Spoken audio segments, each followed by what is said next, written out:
Willow Kepner gripped the edge of her champagne flute, her knuckles white as she forced herself to smile at nothing in particular. She sat alone at the round, candlelit table near the back of the ballroom, the soft hum of jazz music echoing off the marble columns of the Manhattan Grand Hotel. Everyone around her sparkled floor-length gowns, tuxedos, laughter like it belonged in a movie, and then there was her. Alone, in a borrowed navy dress and heels half a size too big. She wasn't supposed to be here. She was only filling in for her boss, who'd gotten the flu last minute and handed Willow her invitation with a desperate look and a casual, "Just act like you belong and smile. It's black tie, don't say anything weird." She hadn't planned on saying anything at all. "Is this seat taken?" a voice said beside her. Low, confident, warm, Willow looked up and nearly choked on her sip of champagne. The man standing there was tall, in a perfectly tailored black tux, with dark hair that curled slightly at the ends and eyes so sharp they looked like they could slice through glass. He was holding a whiskey in one hand, the other resting casually in his pocket. No," she said, shifting her purse awkwardly. "It's all yours." He sat without hesitation, glancing around the room like he was bored of all the noise. "I hate these things." Willow blinked. "You do?" "Yeah," he said, leaning back in his chair, eyes flicking over to her. "They're all the same. Glitter, gossip, and people pretending to care about the cause." She laughed before she could stop herself. "Well, that's bold to say at a charity event. I like bold," he said. "Besides, you're the only one here who doesn't look like they're auditioning for a Vogue cover." "That's interesting." Her cheeks burned. "Thanks, I'm Yorke Thatcher," he said, holding out his hand. Willow hesitated just a second before taking it. His grip was warm, firm. "Willow Kepner." "Willow," he repeated like he was testing the taste of it. "Pretty name." "So, Willow Kepner, what brings you to the land of overpriced wine and fake smiles?" She laughed again, more nervous this time. "I'm just filling in for someone, definitely not important enough to be here." He tilted his head. "You seem important enough." She blinked again. "Are you always this forward?" He grinned. "Only when I'm sitting next to someone interesting." The conversation flowed easier than she expected. He didn't ask about her job or what designer she was wearing. He asked what her favorite movie was, what books made her cry, if she believed in second chances. She found herself talking more than she had in weeks. "I don't usually talk to strangers at events like these," she admitted after a while. "I'm not a stranger," Yorke said. "I'm just the guy who's going to make sure you don't sit alone at another gala ever again."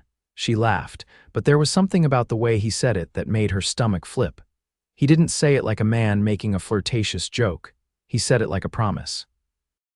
When the auction portion of the night began, Yorke leaned in. "Do you want to get out of here?" She stared. "What?" He shrugged, grinning. "There's a rooftop bar upstairs, better music, less pretense, real stars instead of chandeliers." "I don't even know you." "You know my name," he said. "And you know I make you laugh. That's something, right?" She hesitated for a beat, then stood. "Okay." As they walked out of the ballroom, she glanced at him. "So what do you do anyway?" "I run a company," he said vaguely, pressing the elevator button. "Boring stuff, tech, software, of course." He looked like the kind of guy who probably invented an app in college and now owned 4 penthouses. They stepped into the glass elevator, and as they rose, the city lights opened up beneath them like magic. The rooftop bar was quiet, lit by strings of golden lights and filled with the smell of expensive whiskey and night air. He ordered them drinks without looking at the menu. The bartender nodded like he knew Yorke personally. Willow leaned against the railing, the city stretching out below them. "This doesn't feel real." "What doesn't?" "This view, me in this dress." Yorke stepped closer. "You look beautiful." She turned toward him slowly. "You don't even know me." "I know enough," he said. "You're smart, you don't pretend. You've got this way of looking at things like they surprise you. That's rare." Her heart skipped. "You're going to make me believe you're a good guy," he smiled. "I am a good guy, Willow." They stood there in silence, the wind brushing through her hair. "Why were you alone back there?" he asked softly. She looked down at the city. "People don't usually notice me in rooms like that." "I did." It was a simple sentence, but it hit her like thunder. For a second, she let herself believe it. That maybe this man, this stranger who didn't feel like a stranger, meant it. He walked her to the elevator when the night got cold. "Can I see you again?" he asked. She hesitated. "You don't even have my number." "I'll find you," he said confidently, holding the elevator door open with one hand. "Believe me?" She stepped inside, heart pounding as the door slid shut between them. She didn't know who Yorke Thatcher really was, but she was already in trouble. Willow's walk to the subway the next morning felt like floating. Her heels dangled from her fingers as she moved down Fifth Avenue with the faint ache of too little sleep and too much electricity humming beneath her skin. She'd stayed up replaying his voice, his eyes, the way he'd watched her like there was no one else in that ballroom. Yorke Thatcher. The name echoed in her mind, impossible to forget. She didn't expect to see him again. Men like that didn't chase women like her. He'd probably returned to whatever glass-walled office he ruled from, his world orbiting in circles far beyond hers. By the time she reached the architecture firm where she worked as a junior draftsman, she'd convinced herself it had all been a fluke of timing and borrowed confidence. But by lunch, her name had been called over the intercom. "There's a man here for you," the receptionist whispered, eyes wide. Wow. Willow stepped into the lobby and froze. Yorke stood near the glass doors, dressed in a charcoal coat over a navy suit, holding 2 coffees and a small white paper bag. He looked completely out of place against the scuffed tile and flickering fluorescent lights of the office. He held out a cup. "Hope you're not one of those no caffeine before noon types," she blinked. "How did you even find me?" "I asked someone," he said simply. "Turns out you're not as invisible as you think." She took the cup, dumbfounded. "Did you seriously just show up at my job?" "Technically, I waited until your lunch break." He held up the bag. "I brought pastries. I was hoping you'd eat with me." She hesitated. "You're persistent." "I'm interested," he corrected. "There's a difference." They sat on a bench outside near a fountain that hadn't worked in years, surrounded by pigeons and a man playing off key jazz on a dented saxophone. Yorke opened the bag and handed her a flaky kvass filled with raspberry cream. "So, architecture," she nodded. "I mostly do technical work, drafting, site maps, lots of measurements and problem solving." He looked impressed. "That's more than I could ever do. I can barely assemble a bookshelf." She raised an eyebrow. "You don't seem like someone who does a lot of assembling." "I delegate," he said with a grin. "But I admire people who build things, drawings becoming buildings. That's permanent." She stared at him. "You're not what I expected." He tilted his head. "What did you expect?" "I don't know." "Someone colder, flashier, less real." "I can be flashy, I just didn't think you'd be impressed." "I'm not," she said, but her lips twitched. He leaned in a little. "Good, I'd rather impress you in other ways." Her throat went dry. She looked away, suddenly hyper-aware of how close he was. "This isn't normal, you know, you showing up here." "I never claimed to be normal." He tossed a crumb to a pigeon and turned to her. "You fascinate me, Willow." "What does that even mean?" "It means I've met a lot of people who wanted things from me: money, status, connections." "You didn't ask for anything. You didn't even know who I was." "Should I?" He gave her a sideways glance. "Does it matter?" She hesitated. "No, not if you're like this." "Like what?" "Like someone who shows up with pastries and terrible timing." He laughed. "I'll take that." She watched him for a moment, the way his fingers curled around the coffee cup, the faint shadow of stubble on his jaw. "So is this your thing? You pick up girls at galas and drop by their offices with baked goods?" "No," he said, voice quieting. "This is the first time I've done anything like this." She didn't know whether to believe him, but the way he said it made her want to. A gust of wind swept through the street, and she pulled her coat tighter. Yorke stood and extended a hand. "Come with me." "Where?" "There's something I want to show you. I have work." "I already cleared it with your supervisor," he said casually. "Told her it was a client engagement opportunity." She gaped at him. "You lied to my boss." "I negotiated," he said, offering that same calm confidence that made everything sound reasonable. "I'll have you back by 3. She stared at his outstretched hand. She should say no, but instead she let him pull her upright. They walked down the street to a sleek black car that waited at the curb, its driver stepping out to open the door. The interior smelled like leather and something expensive she couldn't name. As the car pulled into traffic, she glanced at him. You still haven't told me what you do. Not really, he considered her.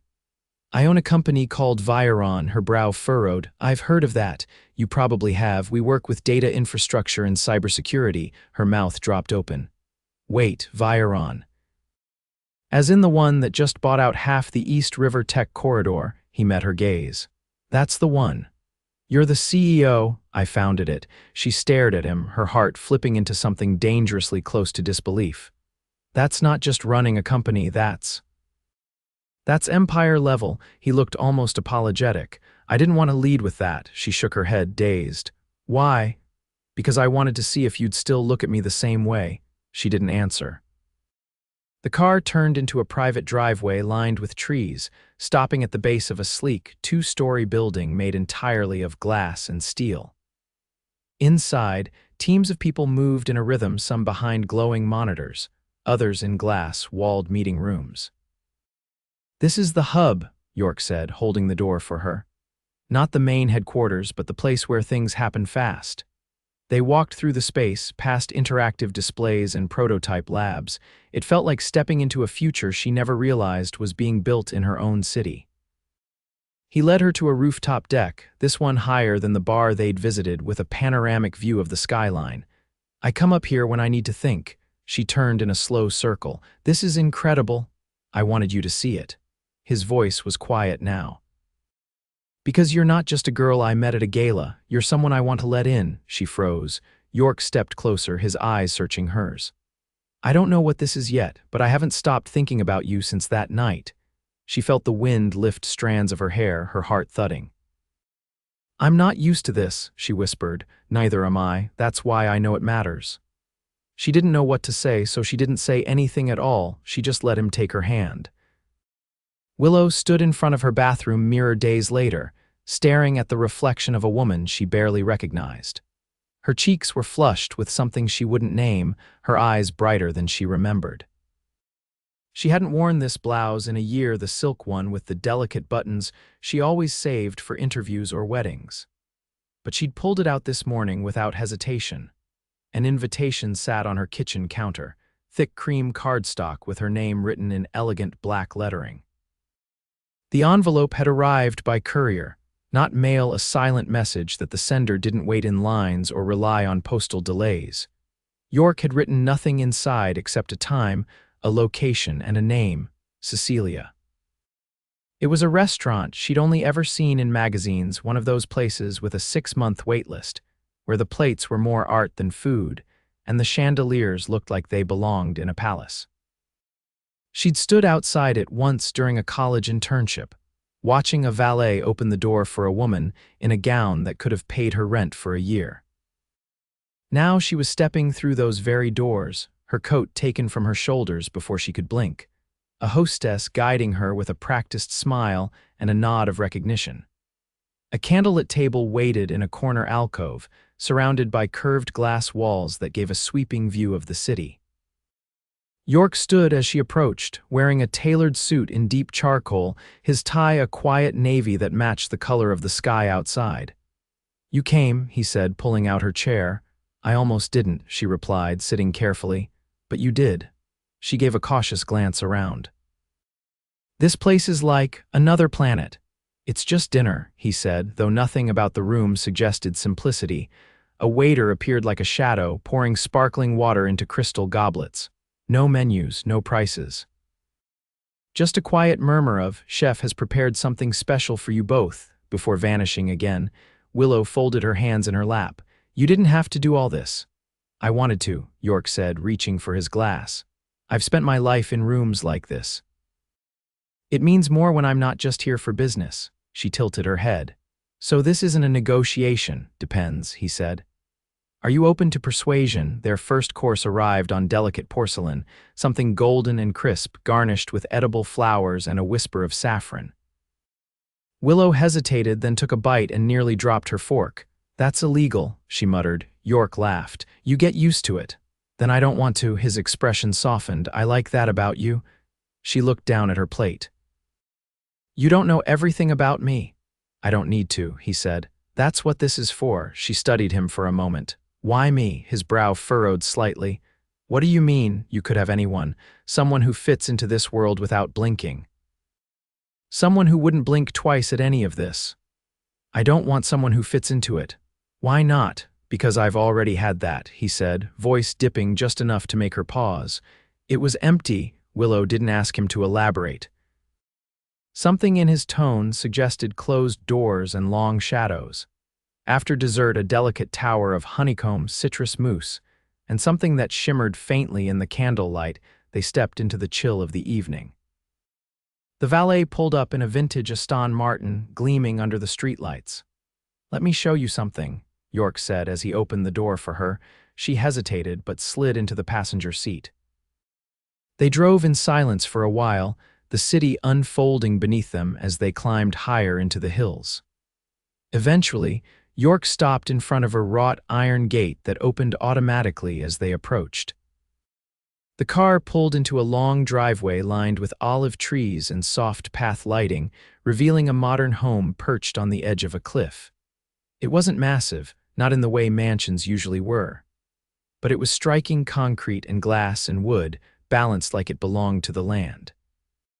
He led her through a side entrance into a room with floor-to-ceiling windows and a piano in the corner. The walls were bare except for one painting an abstract swirl of color and movement that made her stop. "That's beautiful," she whispered. "My mother painted it," Yorke said quietly. Before she passed, Willow turned to him. "You grew up here?" "No, I built it after she died. It's the only place that's ever felt like mine." She walked to the window, staring out at the city spread below. "I don't bring people here," Yorke said behind her. "Then why me?" "Because I wanted you to see where I go when I'm not pretending." She turned slowly. "You pretend every day at meetings, at galas, in boardrooms. You can't run a company like mine without learning how to wear 1,000 faces. And which one are you wearing now?" He stepped closer, so close she could see the faint scar along his jawline. "None." She could feel the question rising in her throat, the one she hadn't dared ask. What did he want from her? What was this? Before she could speak, he reached into his pocket and held out a small silver key. She stared at it. "What is that?" "A gallery space," he said. "In Brooklyn. I bought it last year. It's been sitting empty." She looked up at him, confused. "I want to give it to you." Her mouth opened, but no sound came. "You told me you used to sketch," he said. "You stopped because life got in the way. I want to give you a place to start again." "I can't accept that," she breathed. "It's not about the money," he said. "It's about the fact that I see something in you, something rare, and I want to nurture it."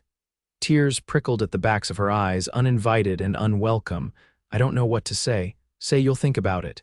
She held the key in her palm like it might disappear. "I'm not used to being seen like this," she said. "I know," he replied. "But you are. And I see you, Willow." Their eyes locked, the quiet between them louder than any words, and for the first time in her life she felt like maybe, just maybe, she wasn't invisible after all. The gallery smelled like fresh paint and possibility. Willow stood in the center of the wide, sunlit space, surrounded by blank walls and a floor scattered with tape marks and unopened crates. The key Yorke had given her now rested on a chain around her neck. And though she still hadn't decided what to do with the space long term, she couldn't stop herself from coming back again and again. Something about it felt like a beginning. "You should see your face right now," Yorke said from behind her, setting a large coffee down on one of the crates. "You look like you're planning a revolution." "I might be," she replied, turning to him. "It's just a lot." He stepped beside her, hands in the pockets of his navy coat. "Does it scare you?" She didn't answer for a long moment. "Then, yes, but in the best way," he nodded, eyes scanning the light filtering through the tall windows. "You don't owe me anything for this." "I know," she said, "but that doesn't mean I don't want to do something with it." "Something real?" Her phone buzzed in her bag and she ignored it. "I've been thinking about offering the back wall to local artists, rotating exhibits, people who don't have the connections." Yorke's brow lifted slightly. "No one's ever used this space before." "You're already changing it." She turned to look at him. "What about you? You've given me all this, but what do you want?" "For once, I'm not sure," he said. "But being around you, it's the first time I felt like I wasn't performing." She reached for his hand without hesitation. "Then don't." He looked down at their joined hands like it was something sacred. There's an event tomorrow night at the New York Institute. They're unveiling a new tech initiative. It's significant for the company." She hesitated. "You want me to come with you?" "I want them to see who's standing next to me when I announce it." She searched his face, seeing something deeper than nerves. This wasn't just about publicity. It was about putting her in his world fully, without apology. "I'll come," she said. "But only if we stop for pizza afterward," he laughed. "Deal." The next evening, the institute buzzed with anticipation. Cameras lined the entrance, and guests in sleek gowns and tailored suits sipped champagne beneath a massive glass dome that shimmered like a crystal sky. Willow arrived in an elegant black dress Yorke had sent her, simple, structured, and perfectly fitted. She tried to protest, but he'd only said, "Consider it a thank you for saying yes." As they stepped into the room, heads turned. Yorke didn't flinch. He didn't explain. He simply placed his hand on the small of her back and guided her through like she belonged there. "Mr. Thatcher," someone called, a board member, then another, then a senator. Yorke greeted them all with the ease of someone born to command attention, but his hand never left her. A man in a dark suit approached with a tight smile. "I wasn't aware you were bringing a +1. Yorke didn't blink. "This is Willow Kepner. She's with me." The man's eyes flicked over her before offering a handshake. "Pleasure. Always good to see new faces." Willow returned the shake calmly. "Likewise." Later, on stage, Yorke delivered a speech that made headlines by morning. He spoke about accessibility, transformation, and building safer systems for the future. He barely looked at his notes, but what struck Willow most was the way he kept glancing toward her, as if grounding himself. After the applause faded and the crowd began drifting toward the exit, he made his way back to her. "You did it," she said, not alone. Outside, the wind had picked up, and she wrapped her coat tighter as they walked down the marble steps. "Still want that pizza?" he asked. "Always." They found a quiet hole in the wall place on a side street where no one cared who Yorke was. They sat in a booth with cracked red vinyl and shared a pepperoni slice and a root beer float. He talked about his latest project, a nonprofit initiative he was funding to teach coding in underfunded schools, and she told him about a sketch she'd started that morning, the first she'd touched in over a year. "I want to build something," she said eventually. "Not just for me. For people who have been overlooked." "You will," he said. "You already are." She looked at him, her voice barely above a whisper. "You scare me." He didn't flinch. "Why?" "Because I'm starting to think this is real." He reached across the table and took her hand. "It is." Weeks passed. The gallery began to take shape.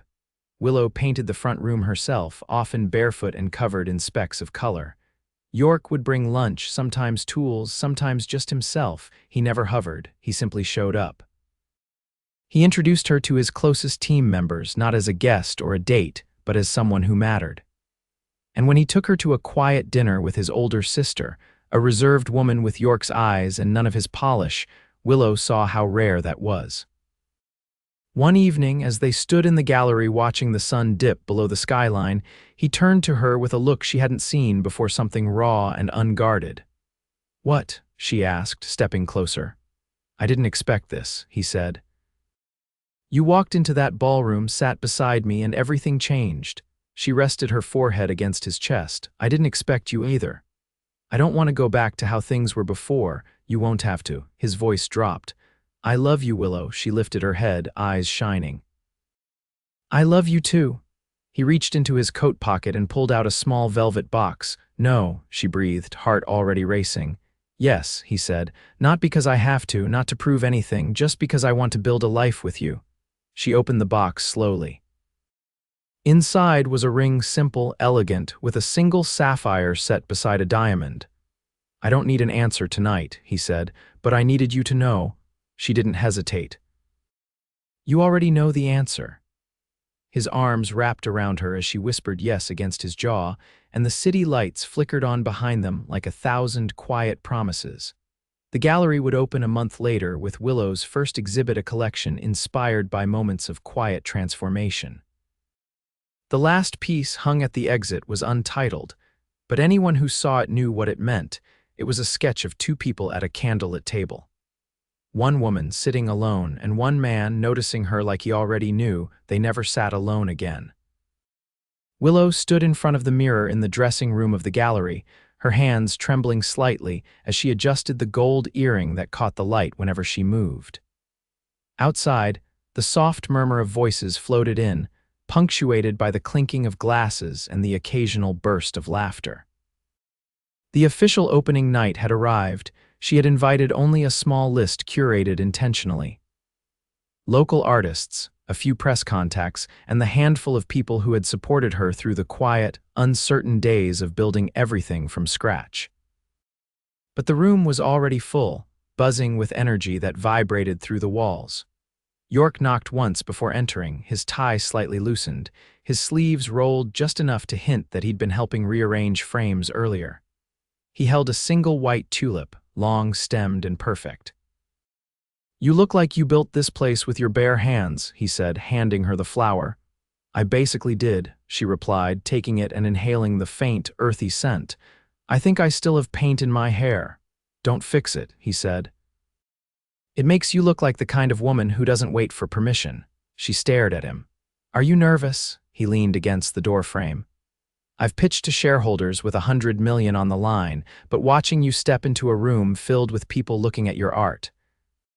That's a different kind of pressure." She smoothed the fabric of her navy jumpsuit and exhaled. "I keep thinking I'll wake up and none of this will be real."